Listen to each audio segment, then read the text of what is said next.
ಜಿಲ್ಲಾಡಳಿತ ಉದ್ಘಾಟನೆ ಸಾಂಸ್ಕೃತಿಕ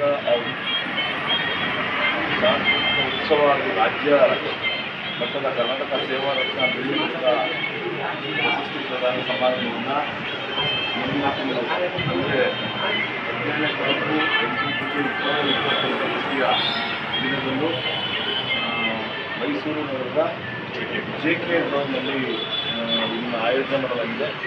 ಹೆಚ್ಚಿನ ಸಂಖ್ಯೆಯಲ್ಲಿ ನಮ್ಮ ಮೈಸೂರು ನಾಗರಿಕರು ಬಂದು ಈ ಕಾರ್ಯಕ್ರಮವನ್ನು ಯಶಸ್ವಿಗೊಳಿಸುತ್ತೀವಿ. ಮತ್ತು ಬೆಳ್ಳಿ ಪದಕ ಪ್ರದಾನ ಮತ್ತು ಮೈಸೂರು ಜಿಲ್ಲಾ ಪದಕ ಉದ್ಘಾಟನೆ ಕಾರ್ಯಕ್ರಮದಲ್ಲಿ ಹೆಚ್ಚಿನ ಸಂಖ್ಯೆಯಲ್ಲಿ ಪಾಲ್ಗೊಳ್ಳಬೇಕು. ಈ ಕಾರ್ಯಕ್ರಮಕ್ಕೆ ನಾನು ಬರ್ತಾ ಇದ್ದೀನಿ ಮತ್ತು ನಮ್ಮ ಮೈಸೂರಿನ ನಾಗರಿಕರು ಹೆಚ್ಚಿನ ಸಂಖ್ಯೆಯಲ್ಲಿ ಬಂದು ಭಾಗವಹಿಸಬೇಕು ಅಂತ ಅಂದ್ಕೊಳ್ತೀನಿ. ನಮಸ್ಕಾರ.